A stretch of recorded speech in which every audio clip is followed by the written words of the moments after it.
আগামী 2-3 দিন পর তারা রাস্তাঘাটে কনসার্ট করবে, নাচবে, পিকনিক করবে, হই হুল্লা করবে এবং পশ্চিমাদের সাথে তালে তাল মিলিয়ে বলবে যে 31st night happy new year. তারা বলবে আগামী 2-3 দিন পরেই করবে, কিন্তু আজকে আরবি মাসের কয় তারিখ বলতে পারবে না। আরবি বর্ষপুঞ্জি আছে না, ক্যালেন্ডার, আরবি নববর্ষ কবে, প্রথম মাসটার নাম কি যেটা বলতে পারবে না। রমজান মাস, তার আগে কোন মাস, পরে কোন মাস বলতে পারবে না, কিন্তু 31st নাইট তারা চিনে। তারা লাইলাতুল কদর চিনে না, তারা লাইলাতুল কদর চিনে না, 31st নাইট চিনে। আপনি কোন প্রজন্ম তৈরি করছেন দেখেন। এখানে প্রসঙ্গ যদি এসেই গেল, বলে দেই এই কথাটা, পরে বলে যাব যে খ্রিস্টপূর্ব প্রায় 46 সালের দিকে এক ব্যক্তি ছিল, তার নাম ছিল জুলিয়াস সিজার। কি নাম? Julius Caesar. এগুলো আমি আসলে অনেকদিন আগে পড়েছি, আমার মাথায় এত লাইভলি নাই, আর এগুলোর চর্চা করা আমি বন্ধ করে দিয়েছি। আমাদের ফিলোসফি কিছু বই ছিল, এগুলোতে হিস্ট্রিগুলো খাটা ছিল সবগুলো, আর হিস্ট্রির একজন গভীর ছাত্র। তো এই জুলিয়াস সিজার নামে এক ব্যক্তি ছিল, যে আসলে সিজার নামক এক দেবতার উপাসনা করত। কথা বুঝতে পারছেন? ওদের অনেক দেবতা ছিল, এরকম একটা দেবতার নাম ছিল সিজার। ওর নামে সে নামকরণ রেখেছে জুলিয়াস সিজার। এই নক্ষত্র পূজারী ছিল, তারার পূজা করত। কথা বুঝতে পারছেন? তো তারার পূজা যে করে সে কি তাওহীদপন্থী না মুশরিক? বলেন, সে কি ইমানদার না কাফের, কোনটা? এখন সে একটা ক্যালেন্ডার ফর্ম করেছিল, এর নাম হলো এই গ্রেগরিয়ান ক্যালেন্ডার বলে।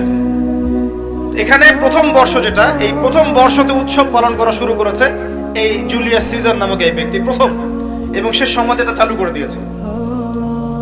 এরপরে আরো পরে প্রায় খ্রিস্টের জন্মের 800 বছরের দিকে পারস্যের এক সম্রাট ছিল, তার নাম ছিল মনে হয় জামশিদ। জামশেদ না, জামশিদ। তো এই ব্যক্তি একজন সম্রাট ছিলেন। তো সে আবার এরকম বর্ষ বরণের জন্য একটা মানে উৎসবের আয়োজন করে, তার নাম দিয়েছিল নওরোজ। কি নাম দিয়েছে? নওরোজ, মানে বর্ষ বরণ উৎসব। এভাবে এই পারস্য উপমহাদেশে পুরো জায়গাটায় এই নববর্ষ পালনের সংস্কৃতি চলে আসে। এগুলো হতে হতে হতে আজকে যে দেখছেন আপনি 31st নাইট, এই যে গ্রেগরিয়ান ক্যালেন্ডার, যেটা মানে পশ্চিমারা সারা বিশ্ব শাসন করেছে না।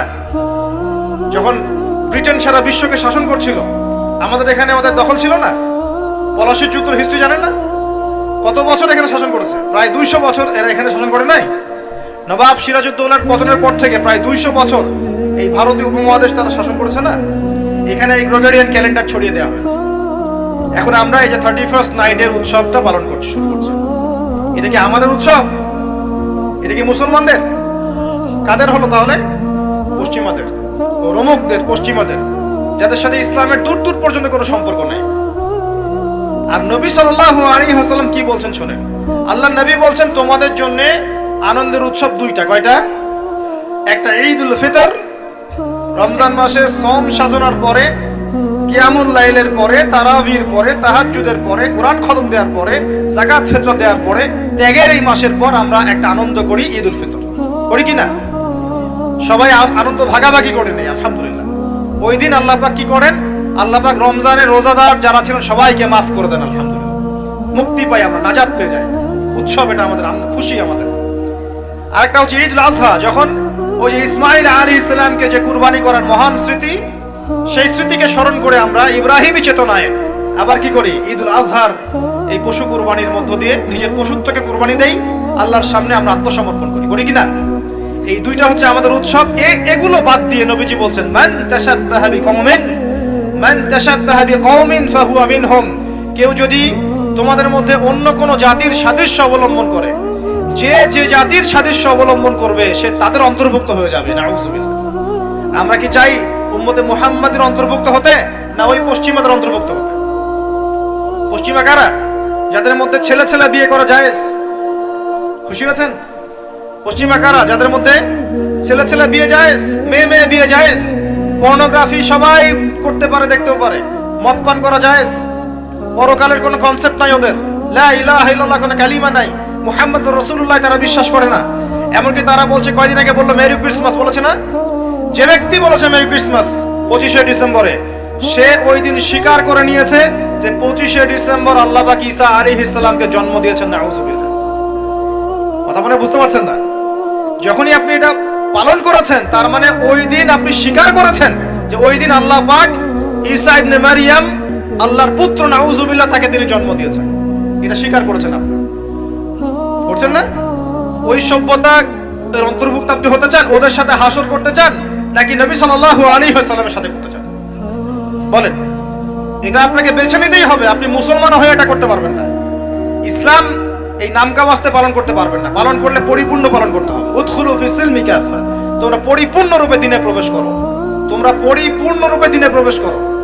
নামাজও পড়বো, সুদও খাবো, এদিকে যাকাত দিব, আবার এদিকে আমি ঘুষও নিব, এদিকে আমি হজ উমরাও করব, আবার এইসব পশ্চিমা সংস্কৃতি ধারণ করব, মাদক খাবো, সুদ খাবো, জেনা করব, ফ্রি মিক্সিং করব। এইসব মানে হযবরল ইসলাম পালন করে এই যুগে চলবে না। পরিপূর্ণ ইসলাম পালন করতে হবে। আল্লাহ পাক তৌফিক দান করুন। পরিপূর্ণ ইসলাম পালন করতে গেলে কি আমরা এই উৎসব পালন করতে পারবো?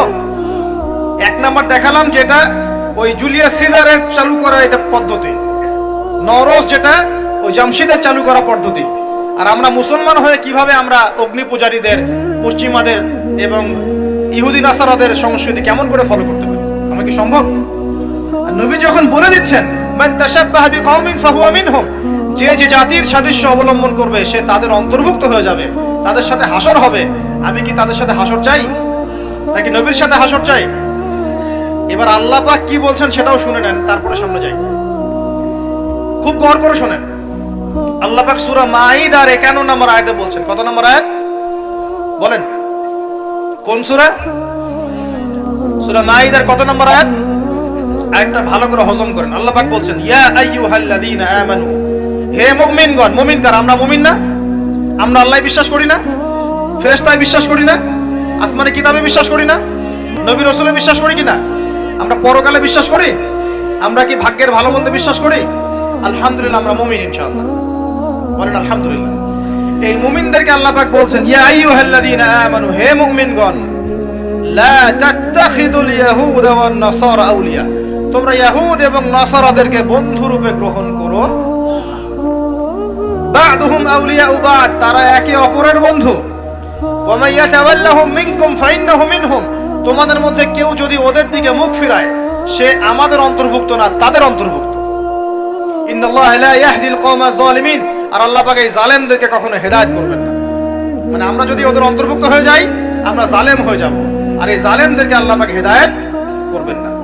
আল্লাহ পাক সূরা বাকারা আরো বলেছেন ওয়ালান তারদা আনকাল ইয়াহুদ ওয়ালান নাসারা হাত্তা তাত্তাবিআ মিল্লাতাহুম, হে নবী তোমার উপরে ইহুদের লোকজন এবং খ্রিস্টানরা কখনোই সন্তুষ্ট হবে না, কখনোই সন্তুষ্ট হবে না যতক্ষণ তুমি তাদের ধর্ম মিল্লাত গ্রহণ না করছো। আপনি ওদের সাথে তালে তাল মিলে নাচ গান করেন, তারা আপনার উপর সন্তুষ্ট হয়ে যাবে। আর আপনি যখন ওদের উপর তালে তাল মিলাবেন না, লা ইলাহা ইল্লাল্লাহ মুহাম্মাদুর রাসূলুল্লাহ নিয়ে থাকবেন, ওরা আপনার উপর সন্তুষ্ট হবে না। আমরা কি দুনিয়াতে ওদের সন্তুষ্টি চাই না আল্লাহর সন্তুষ্টি চাই? যদি আল্লাহর সন্তুষ্টি চাই, নবীর সাথে হাসর করতে চাই, কোন মুসলমান যুবক যুবতী আগামী এই নোংরা অপসংস্কৃতিতে গায়ে গা ভাসাবে না। এই দিনে কোনো কনসার্ট চলবে না, এই দিনে কোনো বেহায়াপনা হবে না, এই দিনকে কেন্দ্র করে কোনো রকমের এই পিকনিক বা ঢাকঢোল পিটানো আর এই যে তোমাদের সাউন্ড বক্সে গান বাজানো কোনো কিছু চলবে না ইনশাআল্লাহ। পারা যাবে? মনে রাখবে এই কাজটা ছোট নয়, করার মধ্য দিয়ে আপনি কুফর করছেন। কুফর, আপনি আল্লাহর নবীর হাদিসকে অস্বীকার করছেন, আল্লাহর কোরআনের আয়াতকে অস্বীকার করছেন, আপনি আল্লাহর দুশমনদের সাথে খুশি পালন করছেন। সুবহানাল্লাহ। আল্লাহর যে দুশমনরা সারা বিশ্বে মুসলিমদের উপর নির্যাতনের স্টিম রোলার চালাচ্ছে, ওদের সাথে তালে তাল মিলিয়ে আপনি বলছেন হ্যাপি নিউ ইয়ার, মাশাআল্লাহ, আস্তাগফিরুল্লাহ, তওবা আস্তাগফিরুল্লাহ, আল্লাহ পাক মাফ করুন। এবার দেখেন এটা কি আমাদের দেশেরও সংস্কৃতি? এই জিনিসটা কি আমাদের দেশের সংস্কৃতি? বাঙালি ভাষা, বাঙালি জাতি, বাংলা ভাষা আমাদের প্রাণের যে ভাষা এবং দেশ এবং মাতৃভূমি, এদের সাথেও কি এটা সম্পৃক্ত? এদের সাথেও কি এটা যোগসূত্র আছে? এটা ধার করা সংস্কৃতি, কথা ঠিক কিনা? তো ধার করা সংস্কৃতির চর্চা আমরা বাংলার মাটিতে কেন করব? আমাদের বাংলা সংস্কৃতি নাই? আমরা বাঙালি না? আমাদের ভাষা নাই? আমরা ভাষা নিয়ে গর্বিত না? কেন আমরা আমাদের ভাষায়, আমাদের দেশে, আমাদের জমিতে অন্যের সংস্কৃতি এনে ওইসব ভাষার গান আমরা কেন চালু করব? ওইসব ভাষায় আমরা ঢাকঢোল কেন পিটাবো? আমাদের নিজস্ব সংস্কৃতি নাই? আছে কি নাই? এবার আসেন আরেকটা পয়েন্ট দিয়ে শেষ করি এই লেকচারটা। সেটা হলো একটা বছর যে চলে গেল, একটু মনোযোগ দাও এদিকে। একটা বছর যে চলে গেল, এক বছর চলে যাওয়াতে কি আমার খুশি হওয়া উচিত না কষ্ট পাওয়া উচিত? মনে করেন আপনার 60 বছর হায়াত আছে বা আমার 60 বছর হায়াত আছে, কথার কথা বলছি। এখন এক একটা বছর যে চলে যাচ্ছে, আমি কি মৃত্যুর দিকে একটু একটু করে আগাচ্ছি না? আপনি আগাচ্ছেন না কি ভাই? কথা বলেন, আগাচ্ছে কি না? তাহলে আমরা একটা বছর চলে যাচ্ছে মানে কি আমরা একটা একটা করে ধাপ আগাচ্ছি কবরের দিকে। এখন আমার জীবন থেকে 2022 সালটা চলে গেল, তার মানে এক বছরে আমি কতটুকু নামাজ পড়লাম, কতটুকু রোজা রাখলাম, কতটুকু তাসবিহ তাহলিল করলাম, কতটুকু দাওয়াতি কাজ করলাম, দিনের জন্য কতটুকু কি করলাম, এইটা ফিকির করা উচিত না আমার? আমার জীবন থেকে একটা বছর চলে গেল মানে আমি কবরের দিকে এক ধাপ এগিয়ে গেলাম। এখন এগিয়ে যাওয়ার খুশিতে আপনি আজকে উৎসব পালন করছেন। আস্তাগফিরুল্লাহ, কি বুদ্ধি মাথায় দেখেন। জীবন থেকে একটা বছর হায়াত কেটে পড়ে গেল, এটাতে সে খুশি হয়েছে এবং খুশি হয়ে সে উৎসব পালন করছে, কনসার্ট করছে, ঢাকঢোল পিটাচ্ছে এবং পিকনিক করছে।